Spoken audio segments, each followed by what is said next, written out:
The following is a presentation of the Vol Network. Closed captioning provided by the University of Tennessee full-time MBA program. Learn, transform, lead. It all starts here. This is Tennessee football and the beginning of the Butch Jones era. I want the whole city of Knoxville to know that it's football time in Tennessee. For the next 60 minutes, you're tuned to the Vol Network, documenting the most storied program in college football. Welcome to the Butch Jones Show, hosted by Tennessee head football coach Butch Jones and the Vol Network's Bob Kessling. Brought to you by the one bank that backs the Big Orange like no other, First Tennessee, the official bank of the Vols. By your local Ford dealer. Go further on a Tennessee Saturday. Visit your local Ford dealer, proud sponsors of UT football. By Dish, proud to be an official sponsor of the Big Orange. Catch the Vols on Dish. And by Farm Bureau Insurance.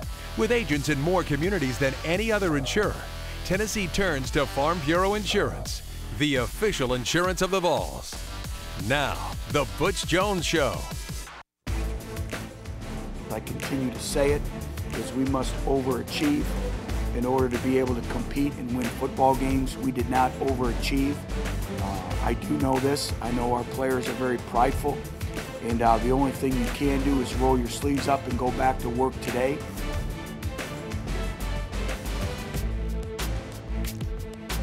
You know, we talk about in our football program is creating a standard of performance. And that standard of performance is in our values, it's in our beliefs. Are we where we need to be? No, we're not anywhere close.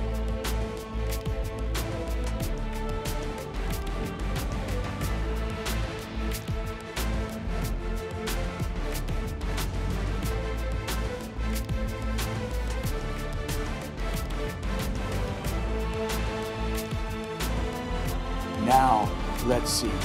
Let's see how much we progress now this week, heading into South Alabama and on Saturday. And that's going to be my challenge to this football team.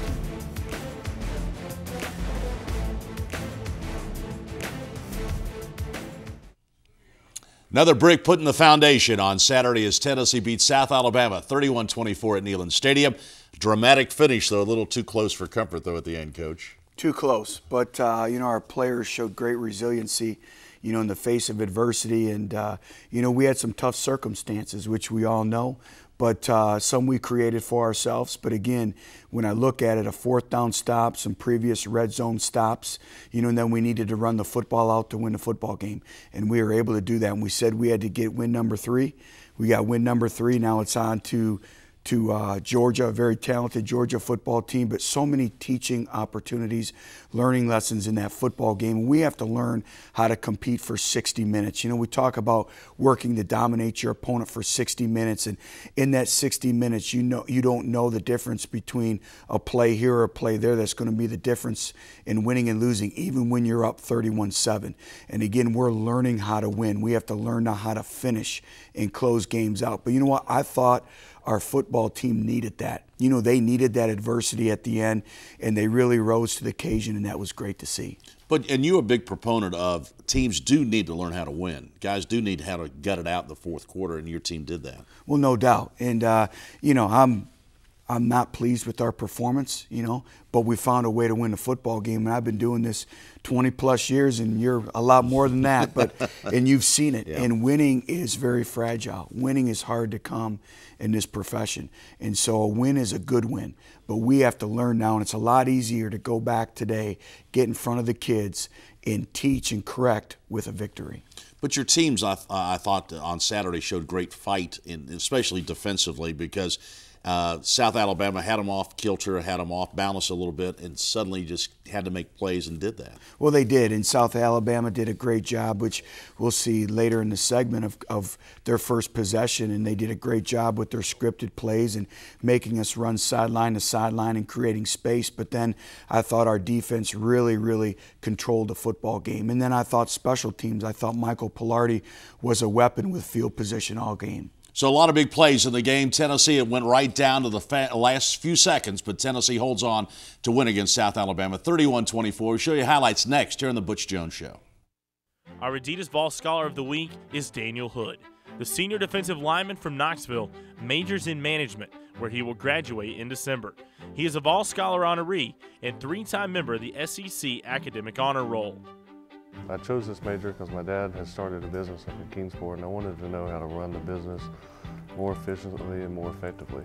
I just love the business aspect, and I love the philosophy they teach us behind it, about how to take care of the customers, how important marketing is, and things like that.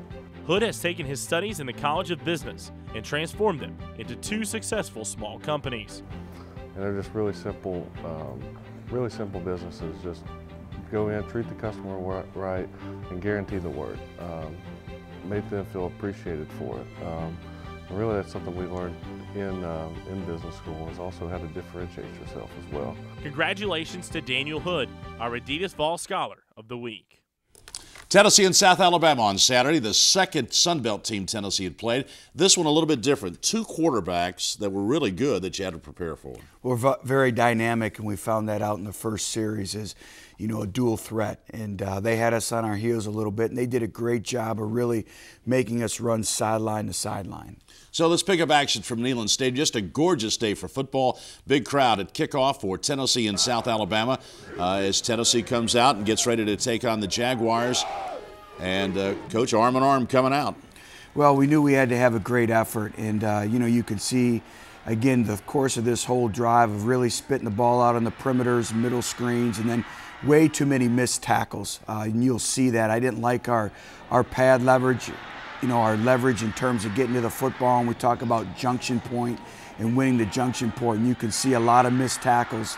And so we created a lot of ourselves, of the adversity, with the lack of body position and tackling. That's Matheny, the quarterback, on the opening drive, 32 yards, and South Alabama leads 7-0. I thought this, Bob, set the tone next series with Brent Brewer coming off the edge with our, a nickel package and creating a big hit and creating some momentum for us.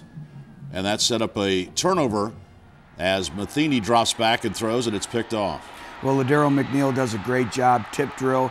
He had another opportunity later in the game, but this one, it really created some momentum. And now we need to score touchdowns. We can't kick field goals. But again, I thought this really changed the momentum when we talk about creating our own opportunities, and we were able to generate and create this. So McNeil on the interception sets Tennessee up in South Alabama territory, but they have to settle for the field goal from Pilardi. Again, we need points, and Michael Pilardi has been as consistent of any player that we've had in our football program. Now Tennessee gets the ball back, and Justin Worley on target. It's a nice pass to Josh Smith, and Josh Smith continues to get better and better. And then a big 3rd down reception here to another freshman, Marquez North. I thought he really adjusted to the football. And then a big 53-yard play here by Marlon Lane. And now, we really challenge our running backs. We got to get the ball into the checkerboards here. We need to learn how to finish runs here. So Marlon Lane knocked out of bounds, but that sets up Justin Worley. Another true freshman making his first touchdown reception, A.J. Branisell. And again, you look at the first 2 touchdowns of this game were scored by true freshmen. And A.J. does a great job, and it was a play-action pass off of our power play. So now we move to second quarter action, and again, Tennessee with the football and Justin Worley at the controls. Well, again, everything we wanted to do was get the ball out quick, and our receivers did a great job of blocking with some quick screens, and that's some of our tempo packages.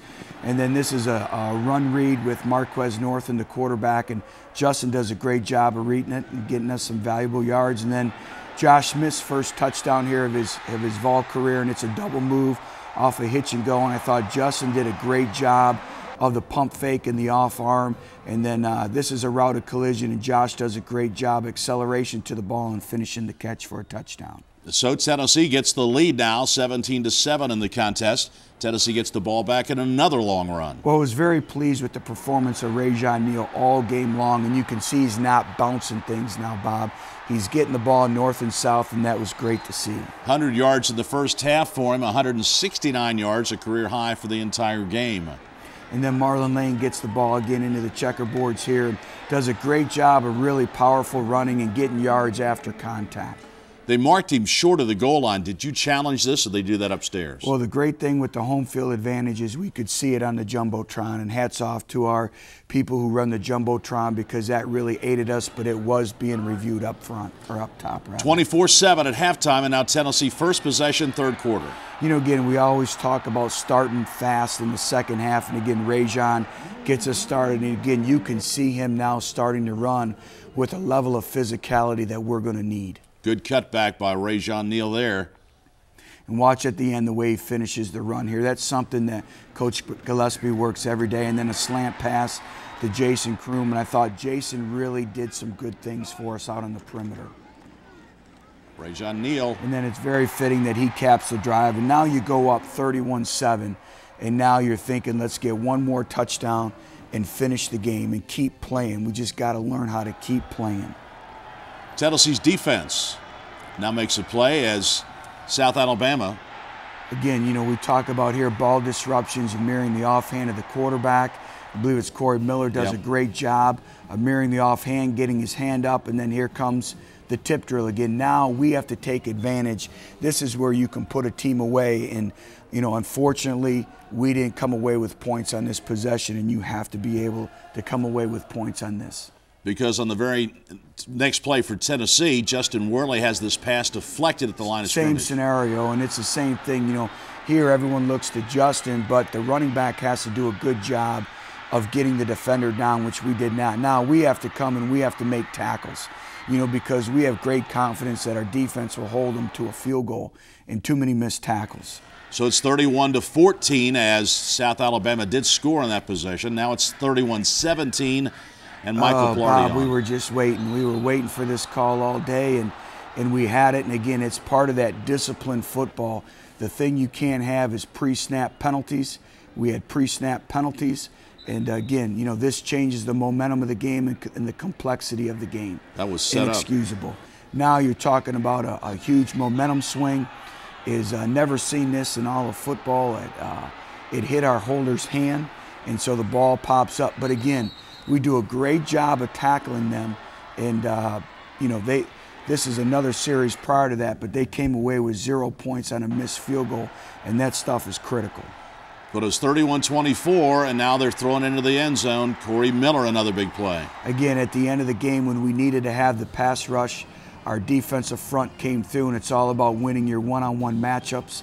And again, now I'm going to go back to work this, you know, today when we meet with our football team. We need to have this mentality to get to the passer on every single play. So now Tennessee's defense, another pressure by Corey Miller, results in the interception by Brian Randolph. You know, very opportunistic, Brian Randolph, a model of consistency. But, you know, we need to play up front with that sense of urgency that we had in that last drive on every single play. And that's part of teaching our players how to play winning football and the standard, the expectation, the mentality, and the effort that it takes to really win football games and play a 60-minute game. The key, though, in those last couple of drives was finally the defensive line got back there and pressured Matheny, got him out of his comfort zone, made him rush those passes. No question, we impacted the quarterback, and we showed some discipline. Every time we rush the passer, we have what's called points on the quarterback, and they have rush lanes. And a couple of times when he flushed the pocket earlier in the game, we didn't maintain those disciplined rush points. And at the end of the game, we were able to do that. So those are all great teaching points as we continue to move forward. So Tennessee gets the win over South Alabama, 31-24. When we come back, a look at Tennessee middle linebacker A.J. Johnson here on the Butch Jones Show.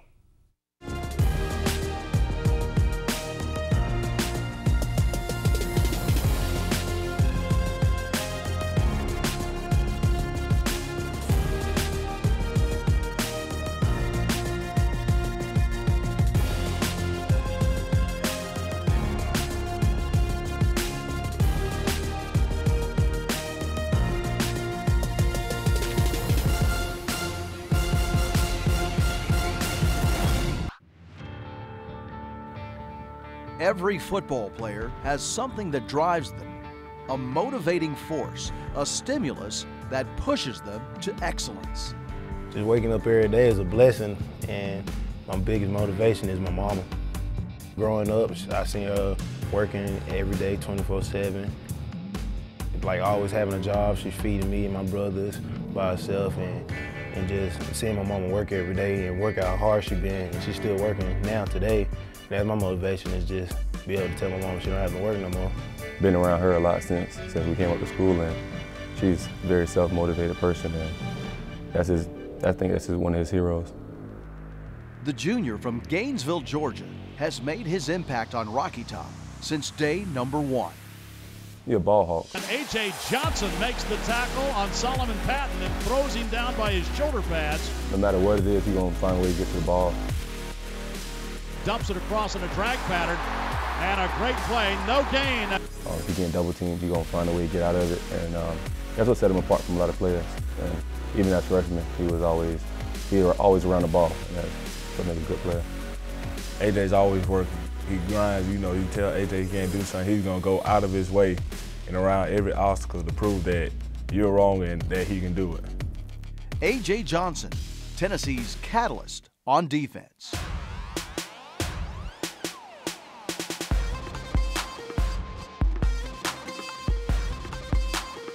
If I'm not on the play, I'm fighting to get to the play.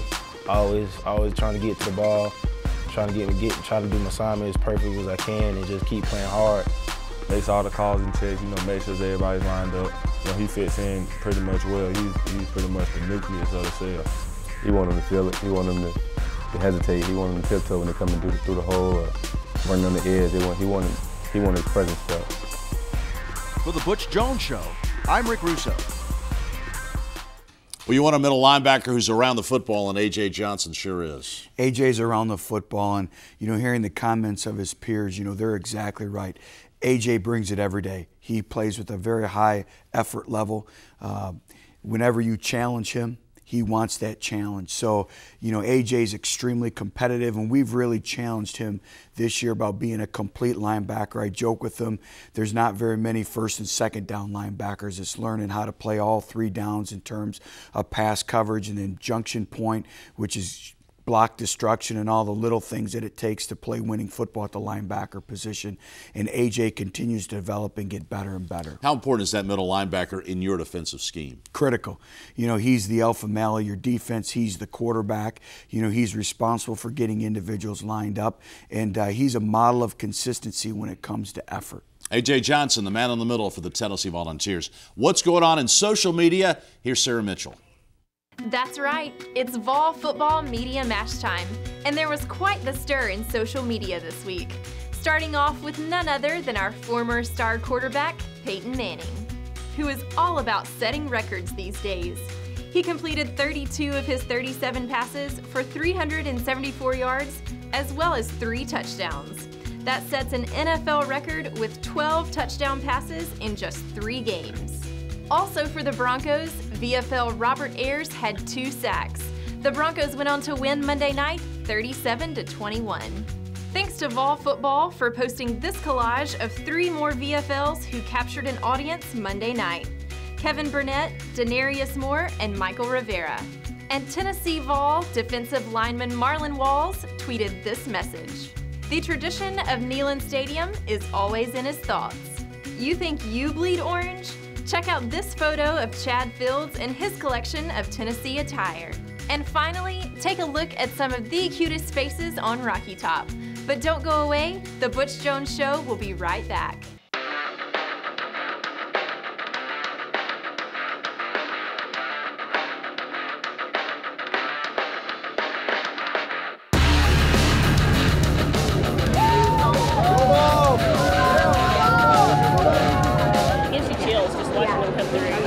And all the sea of orange everywhere. It's just cool.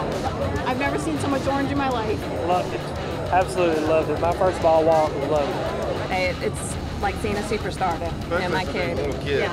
I've never been to a UT game before. This is my very first time.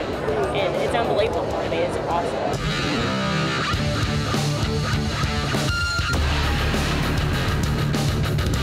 Yeah, I take vacation from work, whatever I have to do, flip my schedule so that I can be here.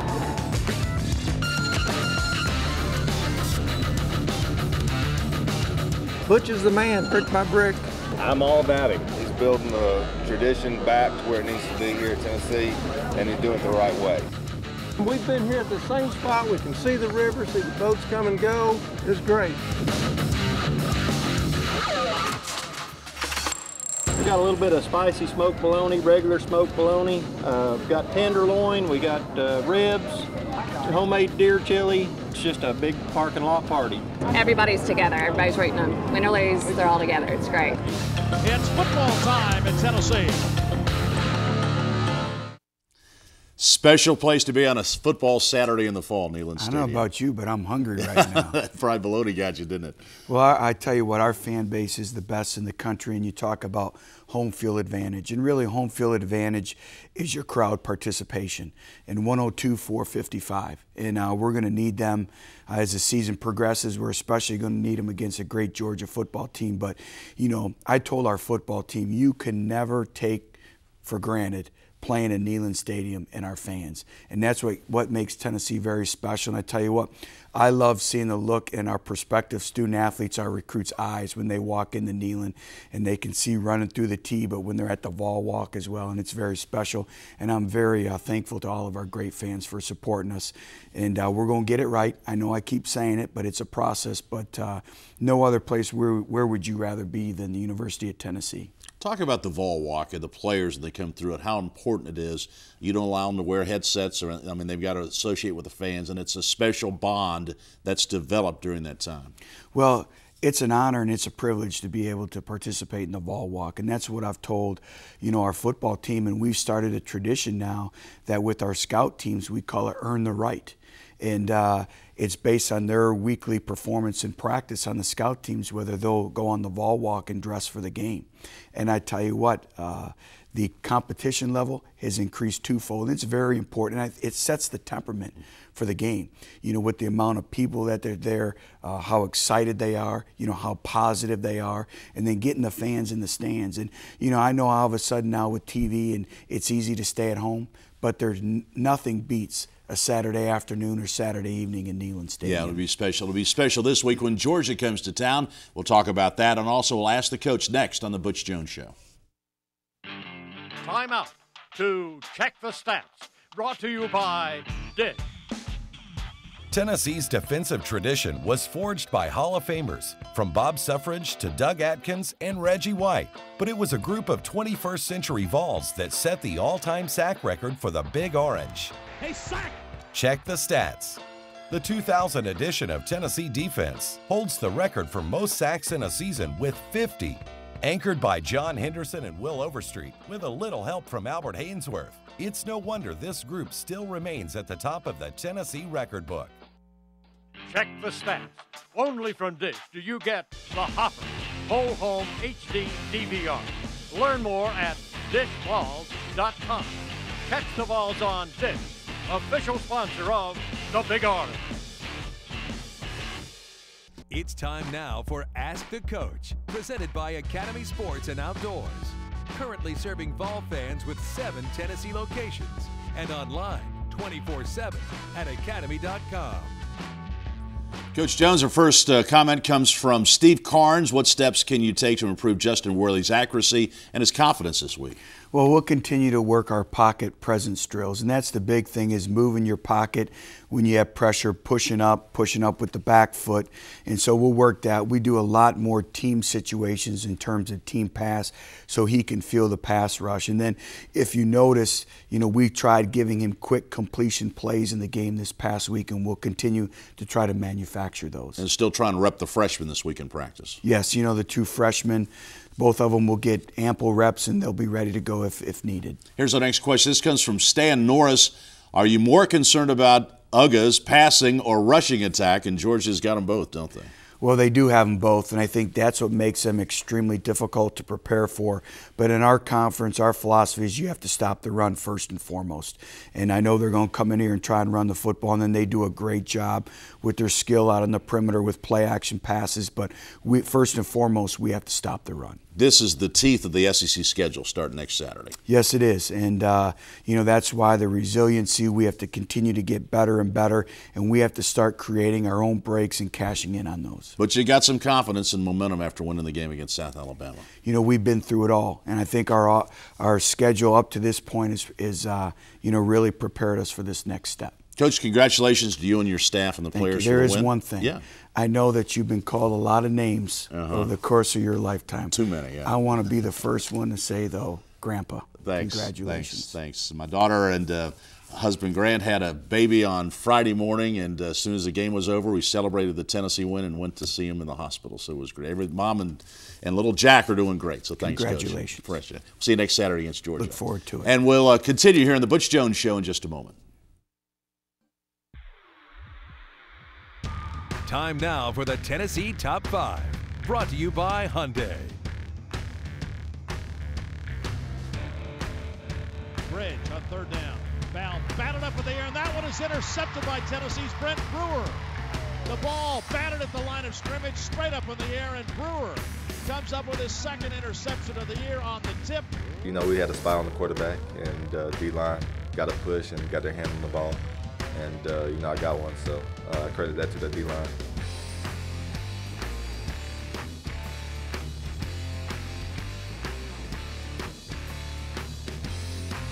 Worley this time will hand off to the tailback, making some moves and making a good run down the near sideline. Race on into the 30 to the 20 to the 15 to the 10 and out of bounds inside the 10 down to the 8-yard line.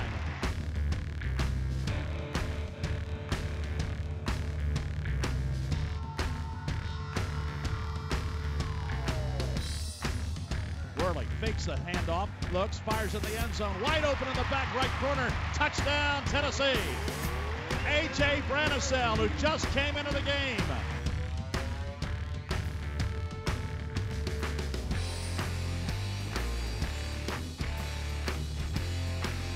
Worley back to throw, fakes, fires, long near sideline. Josh Smith in stride, touchdown, Tennessee. We had a little hitch and go call.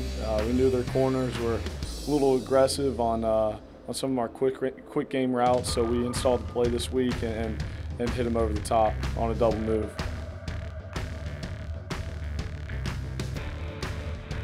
Matheny in the shotgun, fakes inside handoff. Hennessy throws, then he's down, he goes. Tennessee got that time pressure from the corner as Corey Miller from his defensive end slot hits Matheny. I don't know what to say. I told the guys on the sideline, thanks for covering down on the back end, because without them, you know, it's not possible. So, you know, big ups to my guys on the back end.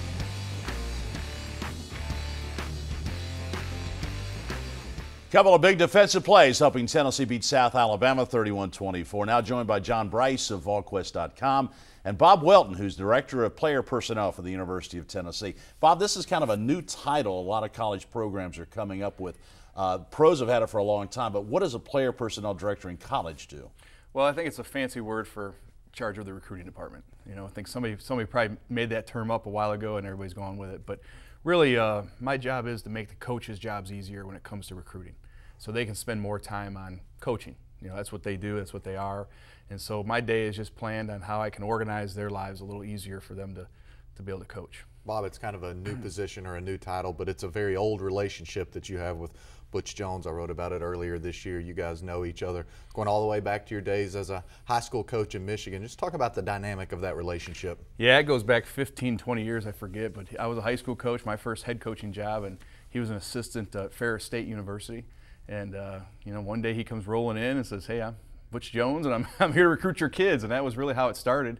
And from then on, it was a great relationship. And you know, a lot of coaches would come through the school, and you remember the special ones, you know. And so Butch and I always kept in touch, and over the years. And even though he moved on, I moved to the NFL. It was, but we'd always touch base once in a while. And so just a great thrill when he called. It was a no-brainer. Recruiting is such a specialized business now. It's so publicized. You basically have to find kids when they're sophomores, even before then, and then follow them and hope they develop, and you stay on them the whole time. But it's 24/7, isn't it? Oh, that's probably been the one thing that I maybe wasn't ready for, to be honest with you. You know, I went from you know, dealing with professional athletes, college athletes, and all of a sudden it's you know, you're having 14-year-olds on your campus and you're doing visits with them, you know. But that is the name of the game, and really in this conference especially. I mean, you can't wait around anymore. You have to go out and really find those players early to get a head start on everybody else. Butch has talked about the fact that you're #1 on his speed dial, that you guys talk a lot. You're both high energy guys. How much does that help when you're going to have to talk to someone as much as you two talk to each other? Well, the good thing is you know, I think we both have a passion for football, you know, and he's a great guy to work for in the sense that he loves it and he wants to get better. And so we talk quite a bit, but it's great because I learn from him, and hopefully I'm giving him some things to think about, and we're constantly talking about personnel and our roster and this and that, and it's a lot of fun, and I enjoy it. You get so much scrutiny from all the press, the fans, they're all following every single day. So you get a commitment this time of the year, which really doesn't mean anything until they sign in February. So even though you got a commitment, you still got to keep the recruiting process. Our philosophy really is if they commit to us, we better recruit them harder. I mean, that's the name of the game, because I've heard different people at different schools in this conference say when they commit somewhere, that just means we know who we got to beat. And you know, that scares me every time we get a commitment. I think of that, and it drives me to be like, and we do a great job. Our coaches are outstanding of keeping our commitments, knowing that we love them and that we care about them. We're not going to forget about anybody. And Coach Jones is, I can't imagine somebody being better at that than him, as far as how many calls. You know, people I think don't realize is how much of his time is on the phone with commitments or recruits and dealing with that kind of thing, and he does a great job with that. So we know we're very aware that we have to keep recruiting. And you don't have to really coach on any of that, do you? He's very personal on his own. Yeah, that's a nice thing. I mean, I'm lucky in that sense. I've talked to colleagues in this field, and it's not always that case. And so I can't imagine working for someone who was kind of resistant to everything you're wanting to do. And you know, Butch is, we need to do this, coach. He goes, okay, let's go. You know, he trusts me, I think, to know what we need to do for a certain kid or a certain area, and he just, tell me what I need to do, tell me who I got to call, and let's go. You know, and he's great that way. Finally, social media is such a big part of this, and so I'm sure a lot of things that you've been brought up to speed with, because there's always something new coming out. But you've got to stay on top of it because the kids are on top of it. Absolutely. I mean, Twitter now, I never would have imagined a year ago that I'd be on Twitter as much as I am. You know, as a scout in the NFL, we were on it, but following people, yes. You know, because they would tell you a lot yeah. about people, their character, and things like that. Now I'm on there. I mean, if I have my phone in my hand, I'm usually on Twitter, you know, and it is amazing. But that's the game now, and yeah. So we're trying to. You got to have the phone with you 24/7. Oh, no doubt, even on vacation. Yeah, I know. Bob, you're doing a great job. It's great to have you in the Tennessee family. Thanks, and good luck in the recruiting season. All right, thank you very much. Thanks, Bob Welton, the Director of Player Personnel for the Tennessee Volunteers, and we'll continue with more here on the Butch Jones Show in a minute. It's time to announce the AutoZone player of the game. Get in the zone, AutoZone. In the zone for Tennessee was Rajon Neal. The senior from Fayetteville, Georgia, gained a career-high 169 yards on 25 carries and added a touchdown. He also caught 3 passes for 14 yards. Congratulations to Rajon Neal, our AutoZone player of the game. AutoZone, proud sponsor of the Vols. Parts are just part of what they do.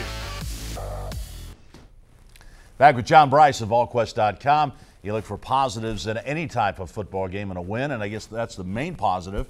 Tennessee did beat South Alabama.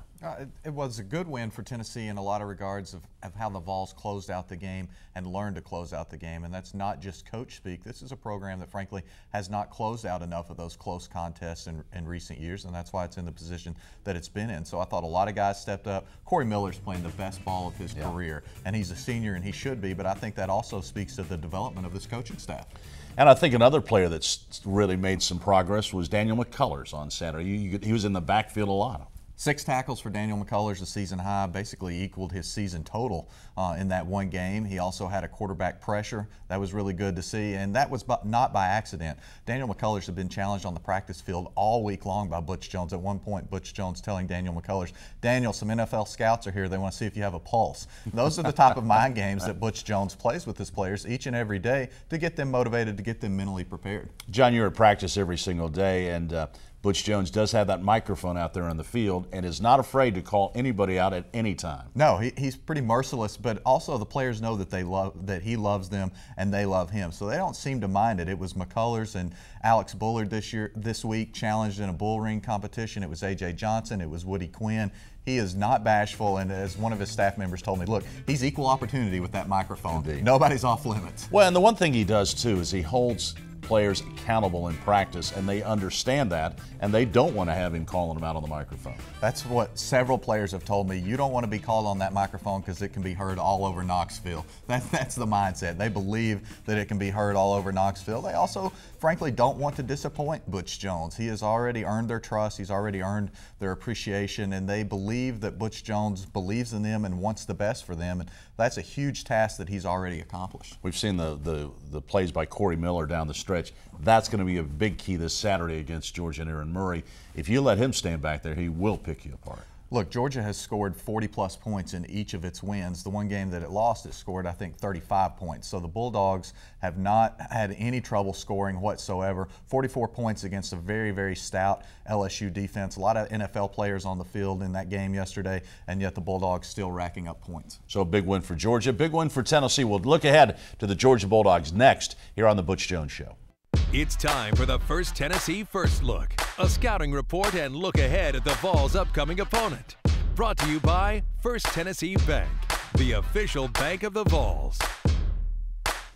Tennessee has SEC games the rest of the way. Georgia's first up, and Aaron Murray led them on a fourth quarter comeback against the LSU Tigers on Saturday, a big win, and that's one of the things that maybe if Murray's been criticized that he wasn't able to pull out games like this, but he was sure great in the game against LSU. This was an earlier game this season we're watching right now, but Murray's he's a guy that's got a lot of talent. A lot of folks think he can be one of the first players taken in the NFL draft, and he's a guy that is playing probably his best football right now. Yeah, that play I think was the decisive play against South Carolina earlier this season, one of Georgia's 2 wins already against top 10 opponents. Georgia just the 4th team since the BCS was installed in 1998 to play at least 3 top 10 opponents in the first month of the season. So the Bulldogs are battle tested. They're 2-1 in those contests. They've got a win over North Texas, a couple other wins also. So it's a very explosive, good Georgia team. They're missing, however, their starting tailback Todd Gurley. He went out early against LSU, was in a walking boot the rest of the game. They don't know if he'll be back for the Tennessee game.